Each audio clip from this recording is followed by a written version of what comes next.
In the quiet, sun-drenched fields of rural Texas, a baby named Sarah came into the world. But her arrival wasn't met with joy and celebration, it was met with fear. Born with an unusual condition that left her face covered in thick hair, her biological parents were horrified. The whispers spread across the small town like wildfire. They labeled her a monster, her own mother and father refusing to even hold her. The heartbreaking rejection sent shockwaves through the small community, and the local newspaper featured Sarah's story, an abandoned baby, rejected for looking different. People couldn't believe the cruelty. How could anyone abandon a child based on appearance? But just as hope seemed lost, Sarah's story took an unexpected turn. A compassionate couple of doctors, themselves struggling with infertility, saw her story in the paper. They couldn't get the image of little Sarah out of their minds. "She's not a monster," the wife said tearfully. "She's a miracle. We have to help her." The couple made the brave decision to adopt Sarah, but the process wasn't easy. They faced hurdles at every turn: bureaucracy, disapproval from their own families, and relentless questions about why they'd want to raise that child. But they were undeterred, driven by love, not fear. After months of legal battles and sleepless nights, they finally brought Sarah home. It was the beginning of a new life for the little girl. Determined to help her, the doctors took Sarah to some of the top specialists in the country. For a long time, no one could figure out what was wrong.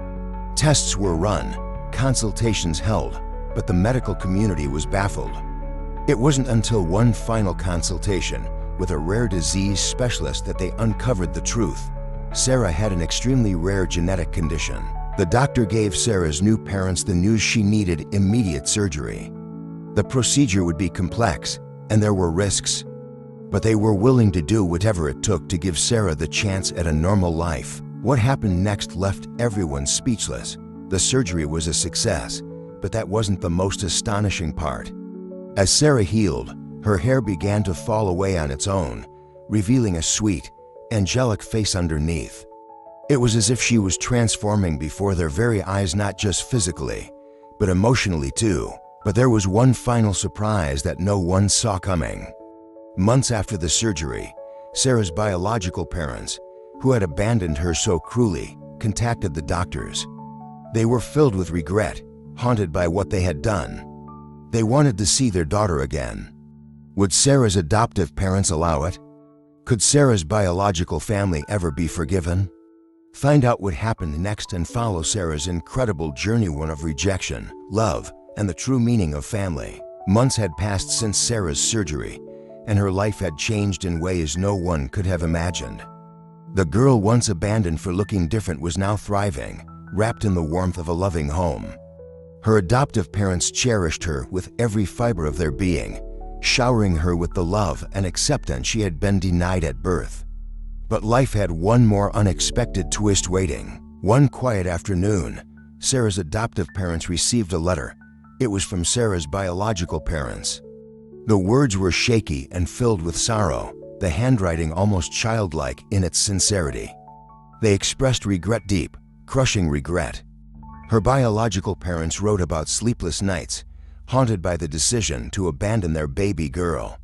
They explained how fear and shame had clouded their judgment, how they had felt unworthy of caring for a child with such a rare condition. But now, after hearing about her surgery and seeing pictures of her smiling, they were desperate for a second chance. They wanted to meet their daughter again. The letter sent Sarah's adoptive parents reeling. How could they even consider letting her biological parents back into her life after what they'd done? Could they trust them? The idea of giving Sarah back to the people who once called her a monster seemed unthinkable. But then they looked at Sarah, who was now almost 2 years old.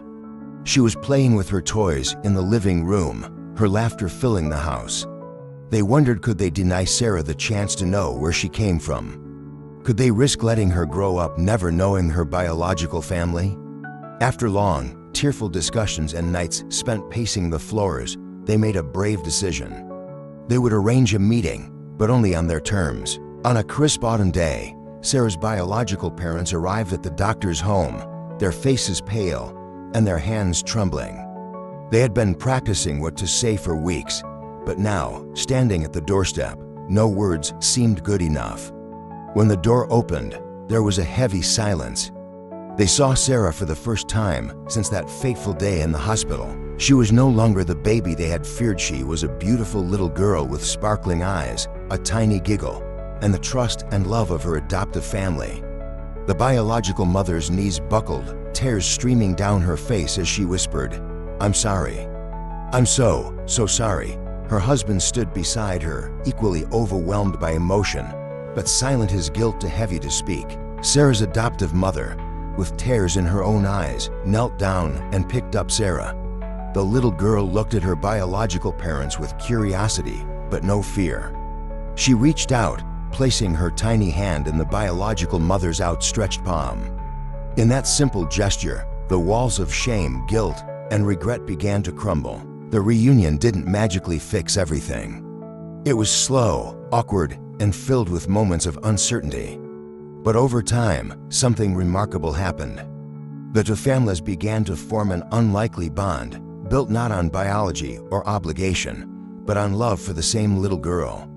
They agreed to visit each other occasionally, and Sarah's biological parents began to take small, meaningful steps to be part of her life without trying to replace the parents who had raised her. As the years went by, Sarah grew up surrounded by more love than anyone had expected. She had two sets of parents who, while flawed and human, deeply cared for her. Her story became a symbol in the town not of abandonment, but of redemption. It wasn't just Sarah who transformed, everyone around her did, too. Her biological parents learned to forgive themselves and to seek forgiveness. Her adoptive parents opened their hearts even wider, proving that love is not something that runs out but multiplies when shared. And as for Sarah, she thrived in ways that no one could have foreseen. She became known not for her condition, but for her compassion, her ability to forgive, and her strength in the face of hardship. Her story wasn't just about a little girl who defied the odds. It was about the power of love to heal even the deepest wounds. And so, little Sarah, the baby once abandoned for her appearance, grew into a young woman who inspired everyone around her. The real question isn't what happened after the surgery, it's how one small child changed the lives of everyone she touched. As the years passed, Sarah blossomed into an extraordinary young girl. What had once been a story of heartbreak and abandonment became a tale of redemption, love, and resilience.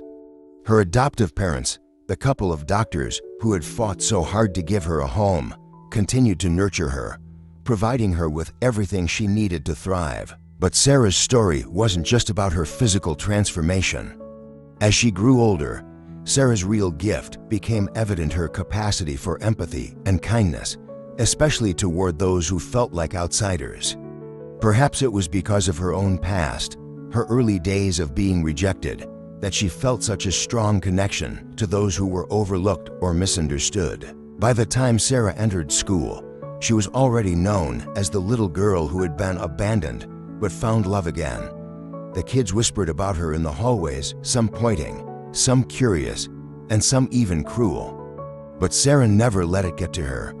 She had something inside her that the other children couldn't quite understand: a quiet strength, a deep sense of self-worth that had been cultivated by the unconditional love of her adoptive parents. Her adoptive mother once told her, "You're not defined by what other people see. You're defined by who you are, and you, Sarah, are a miracle." Those words stayed with Sarah throughout her life. And so, when a new boy, Sam, arrived at her school, a boy who was shy, with mismatched clothes and an awkward gait, Sarah was the first to approach him. She knew, in the same way she had once felt abandoned and isolated, that Sam was feeling the same. She reached out her hand just like she had done all those years ago with her biological mother, and smiled at him. "Hi, I'm Sarah. Wanna play?" That simple gesture sparked a lifelong friendship. Sam, who had once been afraid to speak up in class, began to blossom too. Together, Sarah and Sam became a duo, known for standing up for anyone who was bullied or left out. They brought people together, showing their classmates that being different wasn't something to be feared, it was something to be celebrated. And yet, despite her seemingly boundless capacity for kindness, Sarah's journey was far from easy. As she grew older, She faced moments of doubt and pain, especially when she thought about her biological parents. They were now a quiet but present part of her life, coming for visits on birthdays or special occasions. Sarah forgave them, but there was always a small piece of her heart that wondered why they had given her up in the first place. One night, just before her 10th birthday, Sarah asked her adoptive mother a question that had been weighing on her heart. "Why did my real parents leave me?" Her adoptive mother paused, her heart heavy with the weight of the question. "I think they were afraid, Sarah. Sometimes, people don't know how to handle something they don't understand, and instead of facing their fear, they run from it. But that doesn't mean they didn't love you. I believe they loved you, they just didn't know how to show it." Sarah thought about that for a long time. She didn't cry or feel angry. Instead, she whispered, "I hope they know that I'm okay now." And they did. A few years later, on her 12th birthday, Sarah's biological parents gave her something she would treasure forever, a letter. It was handwritten, every word carefully chosen. In it, they expressed their deepest regrets, not just for abandoning her, but for letting their own fear dictate their actions. They told Sarah how proud they were of the person she had become, and how grateful they were to her adoptive parents for raising her with such love and grace. They promised to never abandon her again, not physically, and not emotionally. It was the first time Sarah saw them not as the people who had left her, but as people who were also hurting, just in a different way. She realized that forgiveness wasn't just something you give to make others feel better, it was something that lightens your own heart, too. In the years that followed, Sarah's bond with both sets of parents grew stronger. She continued to see her biological parents occasionally, while her adoptive parents remained her foundation, her true north. Together, they became a blended family of sorts, all united by the love they had for Sarah. But Sarah's impact reached far beyond just her family. As she grew older, she decided to channel her experiences into something greater. She began speaking publicly about acceptance, love, and the importance of embracing those who are different. She started a local group at her high school to support kids dealing with bullying, advocating for kindness and compassion in the face of cruelty. Her message spread quickly, and soon, local media once again took notice of Sarah's story, this time, not as the abandoned baby, but as the young woman who had turned her pain into power. She was invited to share her story at schools, hospitals, and even charity events.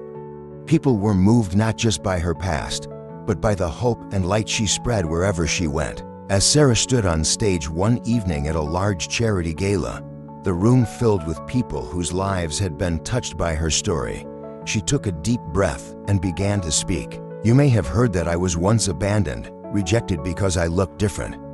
But the truth is, I wasn't abandoned, I was saved. I was saved by love, by the people who believed in me when others didn't. And now, it's my turn to pass that love on. So if you ever feel like you don't belong, if you ever feel like you're not enough, remember this: you are enough, and you are loved, just as I was." The room erupted in applause, and as Sarah looked out into the sea of faces, she saw her biological parents, her adoptive parents, and all the people who had supported her journey. She realized that while her life had begun with rejection, it had grown into something far greater, an unbreakable story of love, forgiveness, and courage. Sarah's journey was far from over, but one thing was clear: she had already changed the world, one heart at a time. Subscribe to follow more incredible stories of resilience, forgiveness, and the power of love to transform lives.